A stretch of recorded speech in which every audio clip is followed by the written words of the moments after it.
I was ankle-deep in mud, tightening the last fence post by hand, when I saw the sheriff's cruiser crawling up the gravel road like a vulture circling roadkill.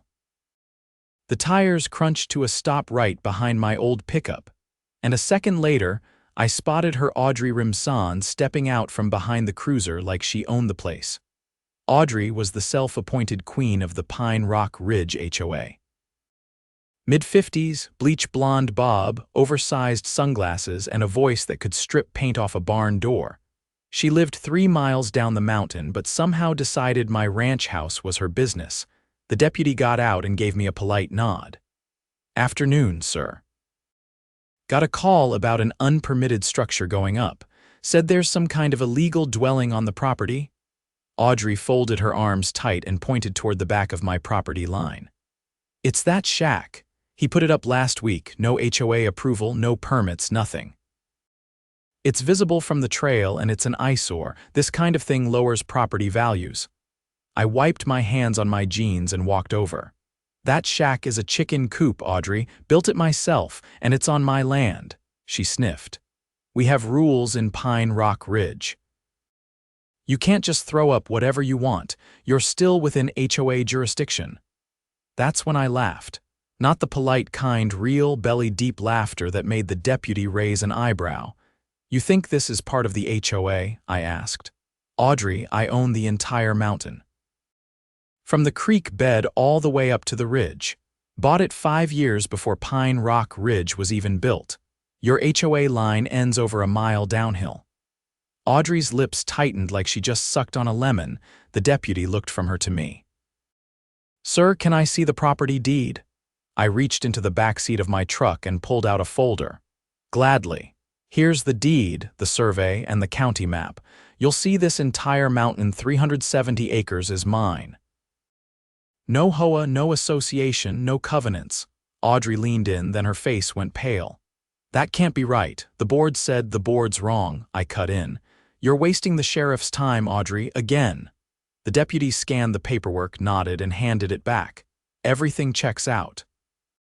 This property isn't under HOA jurisdiction." Audrey sputtered. "But he built a structure. That's a code violation. Only if county code says so," the deputy replied. "And as far as I can see, this is private rural land, not in your purview." I looked her dead in the eye. "You step foot on my land again without a warrant or an invite, I'll have you trespassed. You're not above the law just because you chair a neighborhood newsletter." She turned on her heel, face red as a chili pepper, and stormed back to her Lexus parked just down the road. The deputy gave me a nod. "Sorry for the trouble, Mr. Rowen. Enjoy your mountain." "Oh, I will," I said, watching Audrey spin her tires in the dirt like an angry teenager, but I knew Audrey wasn't finished. Women like her never back off after one loss. And sure enough, 2 days later, I found a certified letter taped to my gate, an official HOA notice claiming I owed back dues for shared amenities and neighborhood maintenance. That was her mistake, because I wasn't just a rancher, I was also a former land use attorney. The envelope was heavy, cream-colored with an embossed logo that looked like it belonged to a luxury resort, not a suburban HOA. I unfolded the letter slowly, even though I already knew what it was. Audrey didn't know when to quit, and this was her next move. A formal demand for dues she had no right to collect. The wording was dense with legal fluff: communal infrastructure, shared vista maintenance, fire mitigation cost sharing. All nonsense. Her committee had no jurisdiction here. No easements, no agreements, not even a handshake between us. Yet here she was, trying to invoice me for nearly $800 a month, retroactively going back 2 years. Over $18,000 in total. I walked straight to my office, booted up my computer, and pulled up the county plat map again.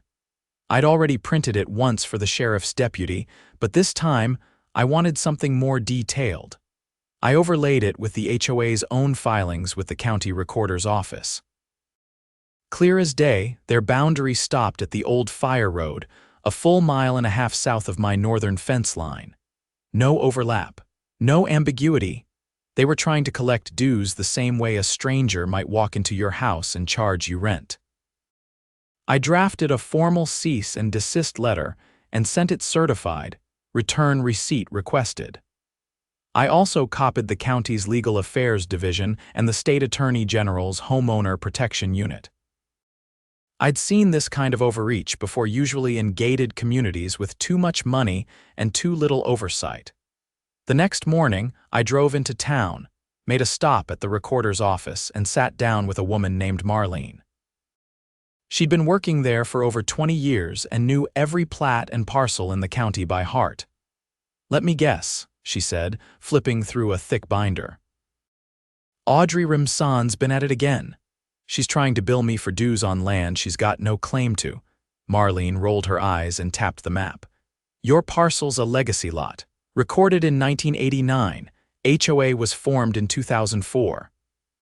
This boundary's set in stone unless you signed something to join, which you didn't. She's using the term shared amenities now, claims I benefit from the trail system." Marlene gave a short laugh. "The trails were cut from your land, not hers. If anything, she should be paying you." I left with fresh certified copies of all official maps and filings and sent those to the same agencies.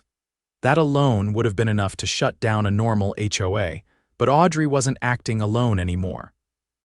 2 weeks later, I got a call from a friend who worked maintenance for the county. He said one of the HOA board members had submitted a service request, claiming a drainage culvert on my land was impacting HOA infrastructure. They wanted the county to dig a trench through my property to redirect runoff. I drove out that afternoon and found 3 orange survey flags staked into the ground on my side of the fence. That was trespassing and fraud. I took photos, filed a report with the county sheriff, and submitted a formal complaint to the Public Works Department. But that wasn't the worst of it. A few days later, I came home from town and saw a white pickup parked just off the trail that ran near my southern pasture. It had no markings, but a man in a reflective vest was walking around with a clipboard, taking photos of my barn. I walked up behind him quietly. "You lost," he turned quickly. "No, sir, just doing an inspection." "For who?" "The Pine Rock Ridge HOA hired our firm to conduct a site analysis for potential code violations." I pointed to the barbed wire fence he'd stepped over. "You just trespassed." He paled. "I was told this was part of the association's extended oversight area." "It's not legally, not practically, not in any universe. You step foot on this land again without my permission, you'll be explaining yourself to a judge." He raised both hands and backed off. "Understood. I'll report back to the client." Later that night, I sent an email to the Board of Professional Surveyors and Engineers with a detailed complaint against the firm. I attached the photos and a copy of my deed. The next afternoon, the company's legal team called to apologize and confirmed they'd canceled the contract. I figured that would be the end of it. It wasn't. The escalation came on a Tuesday. I was in the back field fixing a fence line when I heard sirens not close, but loud enough to make the birds go quiet. Minutes later, 2 county cruisers and a fire inspector's truck pulled up my driveway. I wiped my hands and walked over, heart pounding in a way it hadn't since my last courtroom trial 10 years ago. The lead officer stepped out. "Mr. Rowen, we received a report of hazardous materials being stored in unsafe conditions on your property. Fire risk. We're here to conduct an inspection." I stared at him. "Hazardous materials, anonymous tip." I nodded slowly. "You'll need a warrant for that." He hesitated. "It's a safety matter. If there's a credible risk." "You don't have a warrant," I said, "and I'm telling you there's no risk. My fuel is stored in a locked shed in certified containers, and I've got proof of annual inspections. You try to enter without paperwork, you'll be facing a civil suit." The fire inspector stepped forward. "Mr. Rowen, if you're not hiding anything, I'm not," I said. "Which is why I've already got cameras documenting every inch of this property, including the ones that caught 2 HOA board members placing what looked like oily rags near my south fence 3 nights ago." The silence that followed was heavy.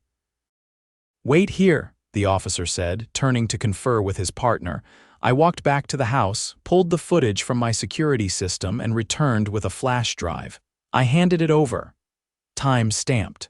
Night vision clear as day. They crossed onto my property, placed flammable material near my fence, then left. That tip you got. It was a setup. And now you're holding evidence of attempted arson. The fire inspector paled. By that evening, the sheriff's department had launched a formal investigation.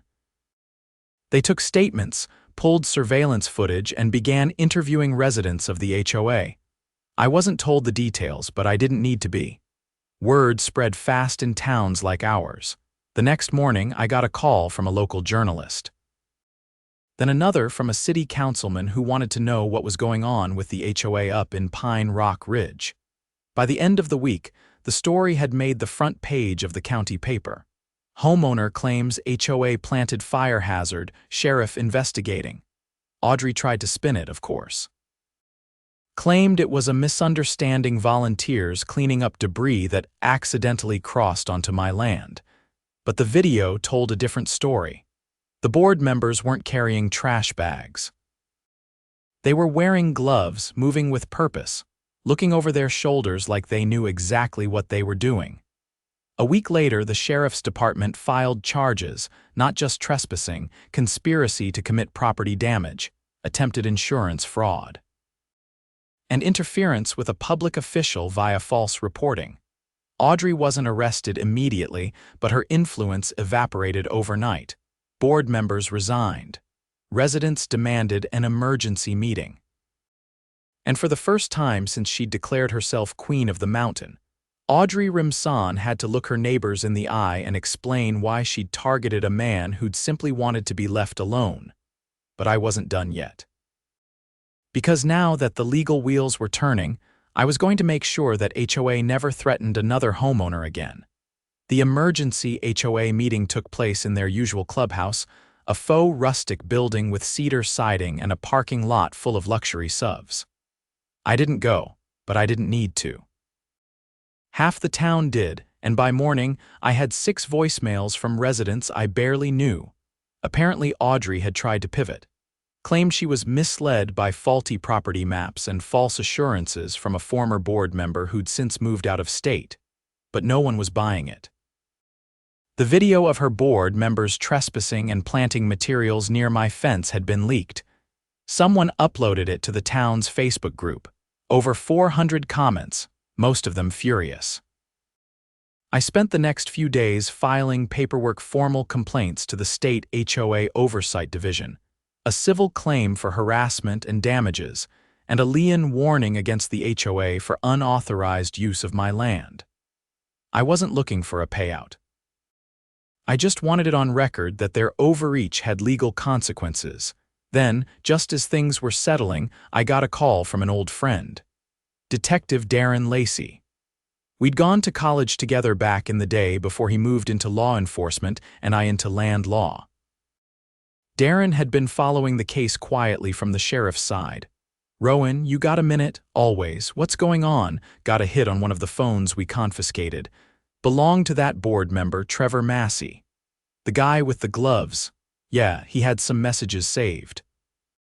Looks like Audrey told him to bring something flammable, preferably oily, her words. We also found a voice memo where she said, "We'll never prove he's storing anything illegal unless we give them a reason to look." I didn't speak for a full 5 seconds. The air in my office felt suddenly heavy. "Tell me you're charging her." DA's office is reviewing it now. Conspiracy to commit arson, criminal solicitation, malicious mischief. It's a lot more serious than HOA fines and property disputes now. What about the HOA itself? Different beast. We can't prosecute an entity the same way, but the civil side's another story.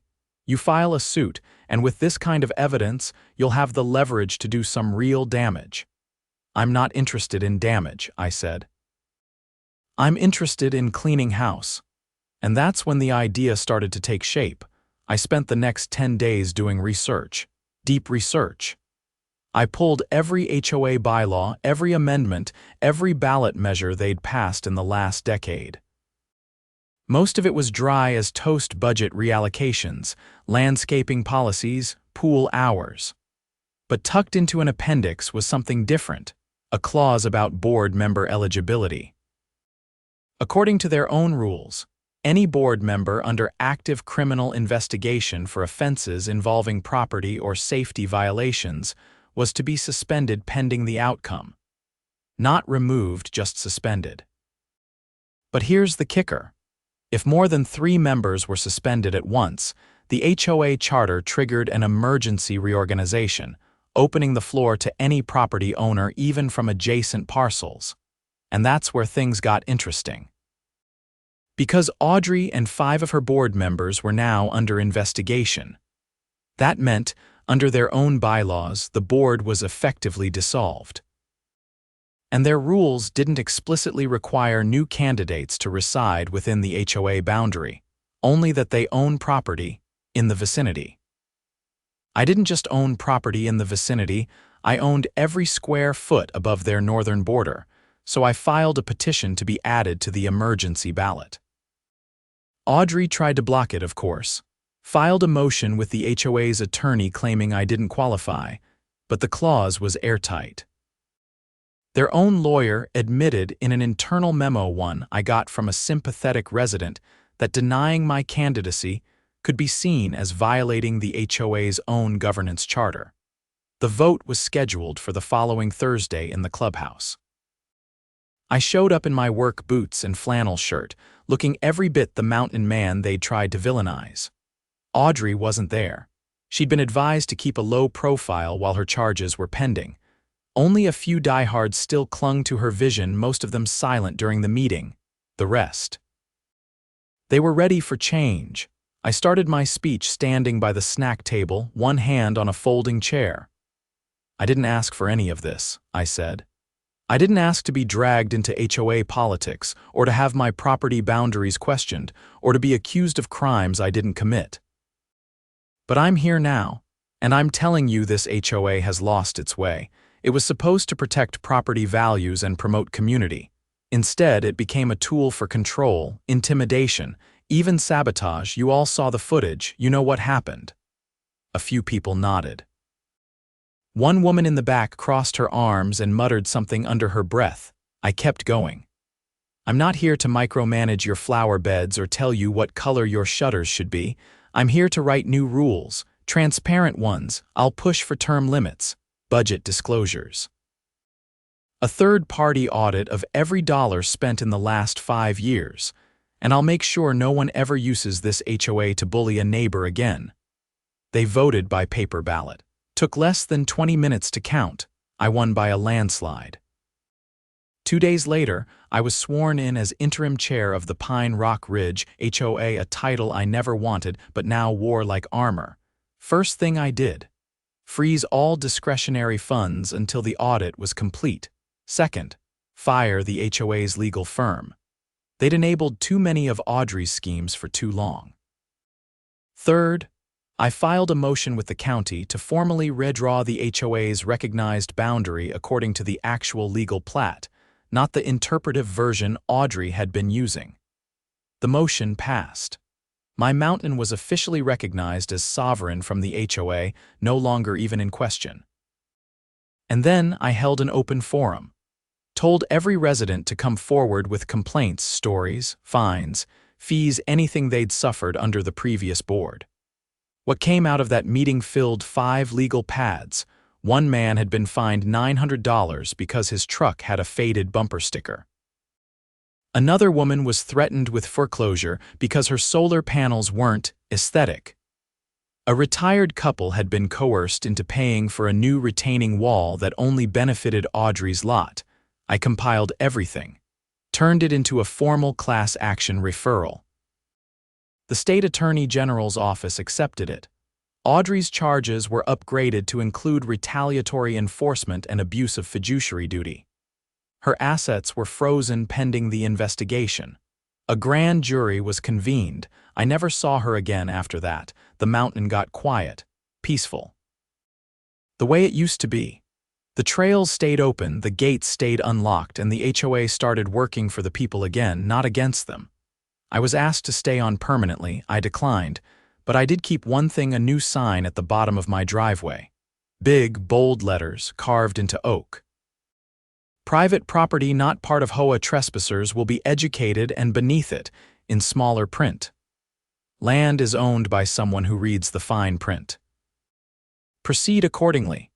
3 months had passed since I'd turned the HOA inside out and walked away from its leadership with all the grace of a man who knew when to leave a burning barn. I figured I was done with Pine Rock Ridge. Let the new board handle the cleanup. They seemed decent enough, quiet, tired of drama.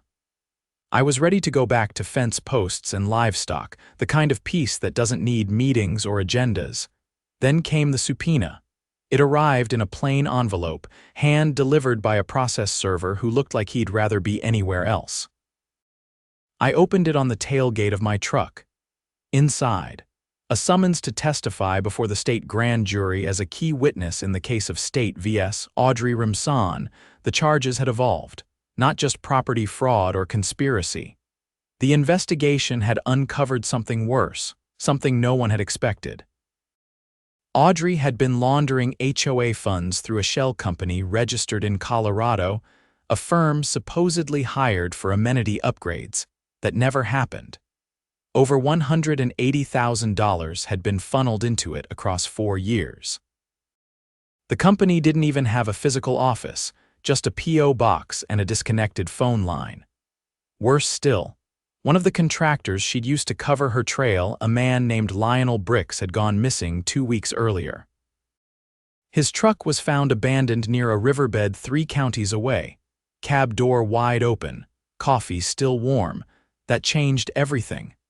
I arrived at the county courthouse early on a Monday, dressed like someone who didn't trust suits.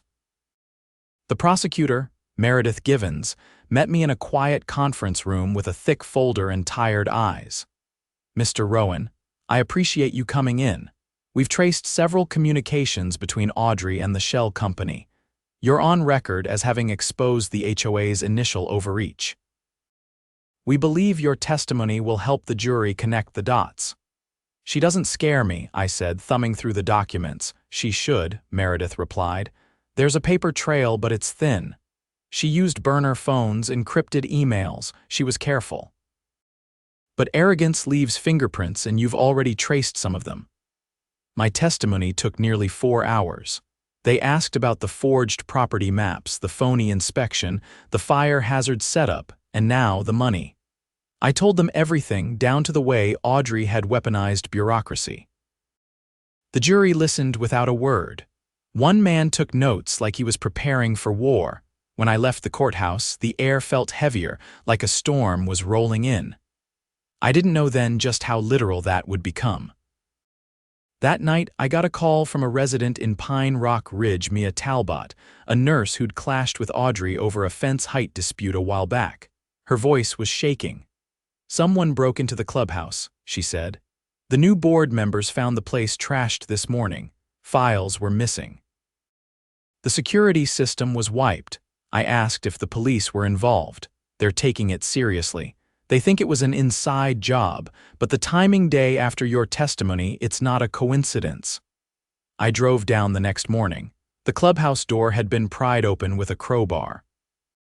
Inside, the filing cabinet room looked like a tornado had passed through.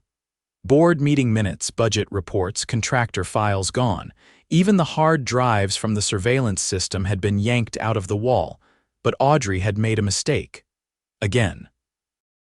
The HOA had recently hired a third-party auditing firm, neutral, out of state, and thorough.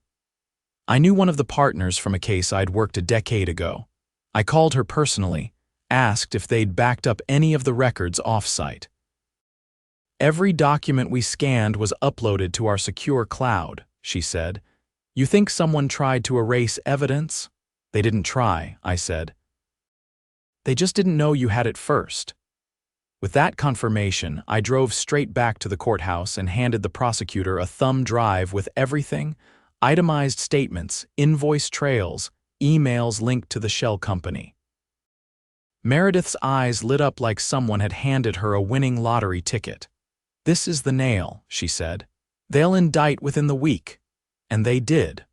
Audrey was arrested at a boutique spa 2 towns over, mid-facial, according to the deputy who made the grab. Her mugshot made the front page of the county news draped in a towel, cucumber slices still stuck to her neck. It wasn't just satisfying, it was poetic. The trial took 8 days. I sat in the gallery for most of it, not because I needed to be there, but because I wanted to see justice land in real time. The prosecution laid out the entire scheme: the fraudulent assessments, the dummy contracts, the intimidation tactics, and finally, the wire transfers to the shell company. Audrey's defense tried to paint her as a misguided civic leader who'd relied on bad advice. But the jury didn't buy it. Especially not after Meredith played a voicemail Audrey had left for one of her co-conspirators. If we don't push back hard, we lose the mountain. And if we lose the mountain, the whole neighborhood starts asking questions. We can't afford that. The jury took less than 2 hours to return a verdict, guilty on all counts. Audrey was sentenced to 12 years without parole. The judge called her a predator disguised as a public servant and ordered restitution to every resident who'd been illegally fined or coerced. The HOA's insurance premiums skyrocketed. They'd be paying for her crimes for years. But that wasn't the end. With Audrey gone, the new board moved fast. They passed a resolution to disband the HOA within 2 years, phasing out all mandatory dues, refunding illegal assessments, and turning over maintenance responsibilities to the county. Residents rejoiced. Flags went up. Lawn parties replaced board meetings. The neighborhood relaxed for the first time in over a decade. As for me, I finally got my quiet back. I built a new barn, added a small greenhouse, and adopted 2 rescue dogs who'd been dumped near the trail one winter night. I named them Vito and Injunction. They kept watch over the ridge like sentries, tails always wagging. One afternoon, while repairing a gatepost near the trail, a young couple from down the slope walked by. They paused, looking up at the carved oak sign at the end of my driveway. The man chuckled. "I heard about all that," he said. "You really took on the HOA," I nodded without looking up. "I didn't start it, but I sure finished it." The woman tilted her head. "You ever think about running for something bigger? City council, county supervisor?" I stood, leaning on the post hole digger. "Nope. I prefer land that doesn't argue back." They laughed and moved on. As the sun dipped behind the ridge, I walked back to the house, the dogs running ahead. The air smelled like pine and dust and freedom. No more letters taped to my gate. No more phony inspections. No more power-hungry paper tyrants pretending they owned what they didn't. The mountain was mine. And now, everyone knew it.